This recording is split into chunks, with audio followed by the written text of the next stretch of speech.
Anggota DPR RI fraksi PDI Perjuangan MH Said Abdullah kembali menunjukkan kepeduliannya terhadap masyarakat khususnya para petani saat silaturahim dengan masyarakat di wilayah Kecamatan Ambunten, Sumeneb, Madura, Jawa Timur. Ketua Badan Anggaran DPR RI ini memberikan bantuan keuangan kepada puluhan kelompok tani dan kelompok wanita tani dalam acara tersebut.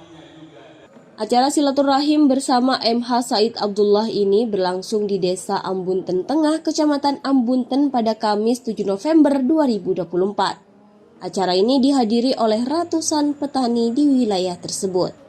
Di awal-awal sambutannya, pria asal Sumeneb ini mengucapkan terima kasih kepada masyarakat, khususnya yang hadir karena kembali dipercaya sebagai anggota DPR RI untuk yang keempat kalinya.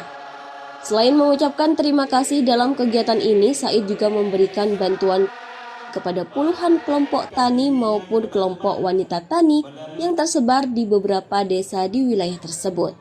Pria asal Sumeneb ini berharap bantuan tersebut dapat menjadi motivasi bagi kelompok tani maupun kelompok wanita tani untuk terus meningkatkan produktivitas pertanian sehingga pada akhirnya berdampak positif bagi kualitas hidup para petani di Sumeneb.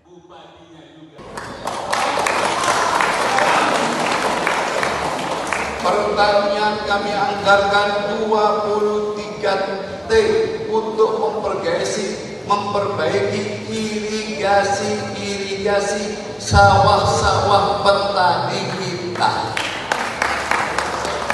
Saya kira petani itu tidak perlu harus dengan pompa, sudah pompa petani Cipinang Balaro.